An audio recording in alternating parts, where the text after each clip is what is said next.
The sun beat down on the rocky soil of Lesbos, where Theophrastus knelt beside a cluster of yellow flowers. His fingers, stained with earth, carefully brushed away the dirt from a pale, rounded bulb. He lifted it, turning it in the light, noting its uncanny resemblance to the onions stored in nearby kitchens. Yet this plant, he recorded in his scroll, possessed a distinct bitterness, a property that marked it as separate, as other. In his shaded study, the botanist compared specimens. He laid the new bulb beside a common onion, their shapes nearly identical twins. But when he sliced them open, the truth emerged. The onion revealed its concentric rings, while the stranger's interior was solid, homogeneous. Theophrastus catalogued this visual deception, warning that the plant's beauty above ground concealed a dangerous mimicry below. He described the plant's life cycle in his text, Inquiry into Plants: the vibrant spring bloom, the withering of the flower, and the persistence of the bulb lying dormant in the summer earth. For future generations, he left a clear, sensory record, not just of a flower's appearance, but of a toxic look-alike waiting in the soil, a peril rooted in simple visual confusion. From the Mediterranean, the plant travelled north with Roman legions and medieval traders, its cheerful yellow flowers naturalised along English hedgerows and French monastery gardens. By the 13th century, villagers called it the Lent lily for its early bloom. When autumn arrived, they would dig up the bulbs and store them in cool, dark root cellars to replant come spring. In those earthen cellars, the danger took root. A farmer would pile his harvested onions into coarse sacks. Nearby, in a wooden crate, or simply heaped on the dirt floor, lay the dormant daffodil bulbs. In the dim light, their papery brown skins and rounded shapes were nearly identical. The visual similarity was a silent, waiting trap. The first documented confusions emerged from these storage rooms. A kitchen servant sent to fetch onions for a pottage might grab a handful of the wrong bulbs. Only when the bitter, acrid taste hit the tongue during preparation would suspicion arise. But by then, the toxic alkaloids within the bulb had already contaminated the meal. The same root cellars that once held sacks of onions now supplied a new generation of scientists.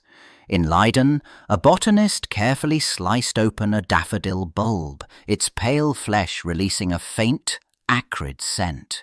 He crushed the tissue with a mortar and pestle, then mixed it with alcohol, watching as a milky suspension formed, the first crude extraction of the plant's hidden chemistry.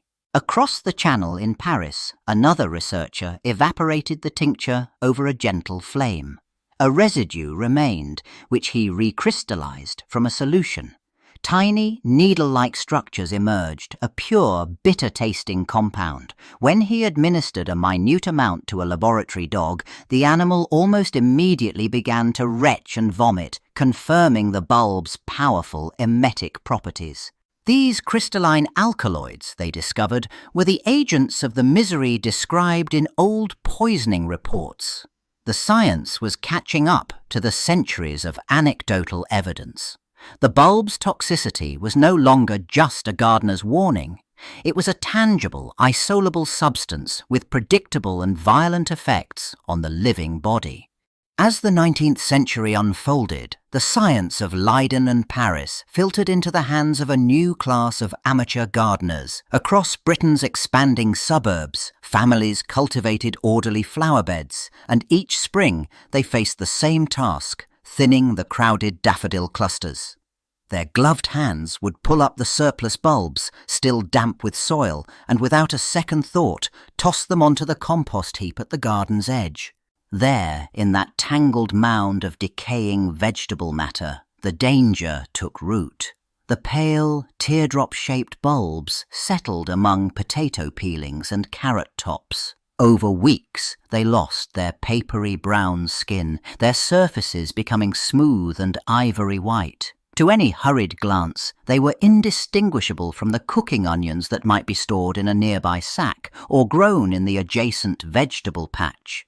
This casual disposal created a perfect trap. A gardener reaching into the compost for material or a child sent to fetch an onion for the kitchen could easily grasp the wrong bulb. The toxic alkaloids within, now identified but not widely understood by the public, waited dormant. All it required was a single moment of mistaken identity to carry the poison from the flower border directly to the family dinner table. In the cool, damp cellar of a Yorkshire farmhouse in 1897, a cook's hand reached into a wooden bin where last season's onions were stored. Her fingers closed around a firm, pale bulb nestled among them. She carried it upstairs, peeled its papery skin, and began slicing it into the family's evening stew, noticing none of the onion's telltale layers, only a solid, waxy core. The stew simmered for hours, its aroma filling the kitchen. When served, the family gathered around the table. The first spoonfuls brought not the expected sweetness of onion, but a sharp, acrid bitterness that made several diners pause. They ate nonetheless, the strange flavour masked by herbs and gravy. Within the hour, the first child complained of a cramping stomach. Violent retching seized the household. Pale and sweating, the family staggered between table and privy, their bodies violently rejecting the meal. A frantic servant summoned the local doctor, who arrived to find a scene of gastrointestinal chaos. He identified the culprit not as spoiled meat, but the innocent-looking bulb, a daffodil, its toxic alkaloids now ravaging the gut linings of everyone who had eaten. The cook's mistake in Yorkshire had left a family violently ill, but for decades the precise chemical culprit remained a mystery. That changed in the early 20th century when chemists finally isolated the primary toxic agent. They named it lycorine, a crystalline alkaloid that gave the daffodil bulb its distinctive bitter defense. In sterile laboratories, researchers dissolved the white crystals and introduced them to living tissue. They watched as the compound attacked the delicate cells lining the stomach and intestines. Lycorine didn't just irritate. It invaded the cellular machinery, binding to structures called ribosomes and halting the production of essential proteins. Without those proteins, the gut lining began to break down. This cellular sabotage explained every documented symptom: the sudden nausea, the violent vomiting, the gripping abdominal pain. The body was trying to expel an invader that was actively dismantling it from within, turning a simple meal into a toxic assault. As the war ground on through the winter of 1944, hunger drove Dutch families into abandoned gardens and overgrown allotments. Their shovels bit into the cold earth, searching for anything that might pass for food.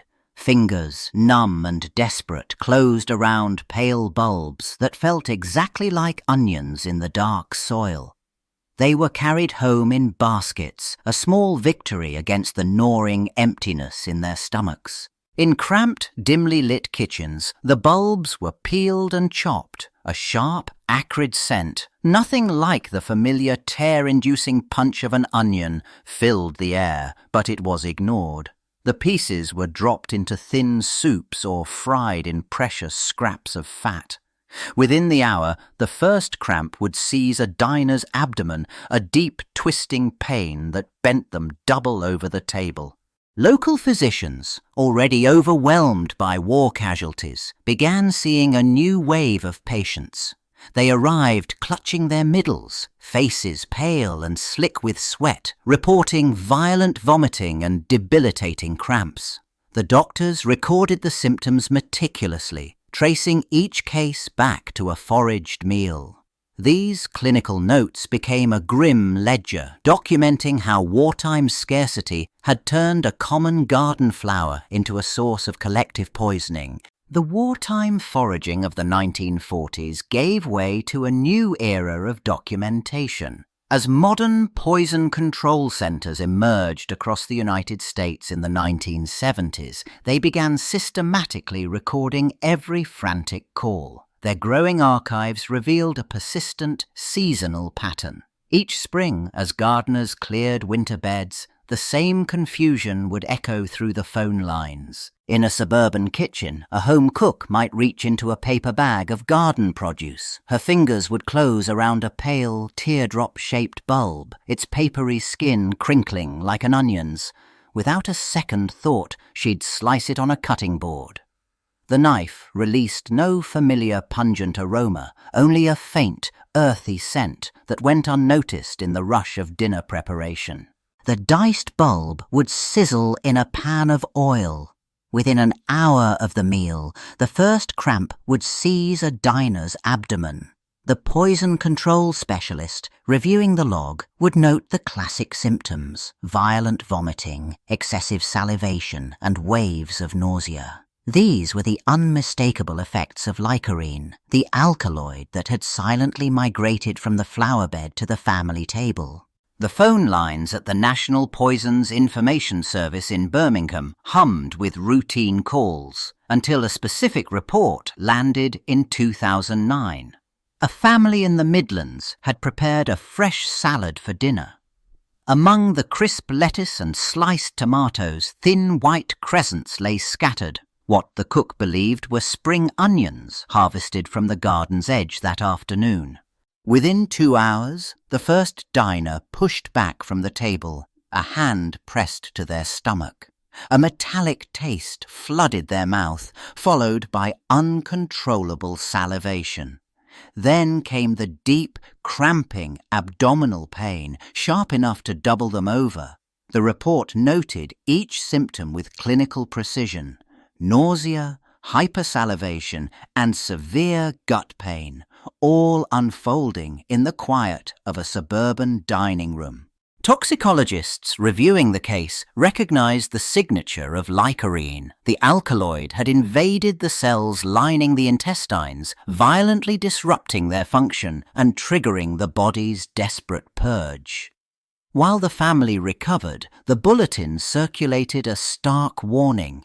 The solid, pale bulb lacked an onion's telltale concentric rings.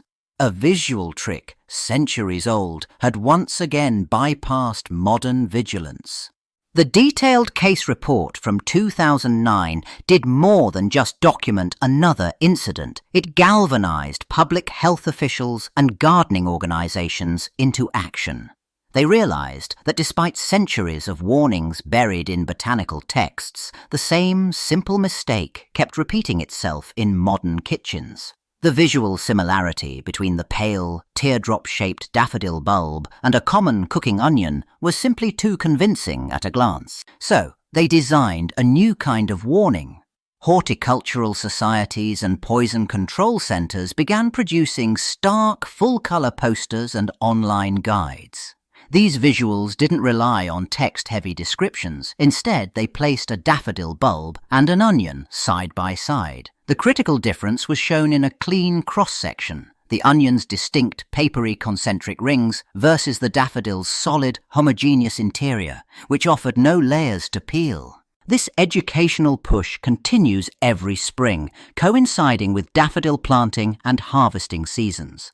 The message is deliberately simple and sensory. Look, then slice. Check for those telltale layers before the bulb ever touches a cutting board. It's a direct intervention aimed at breaking a chain of confusion that stretches back to medieval root cellars, using modern tools to prevent the ancient, painful error of a toxic meal.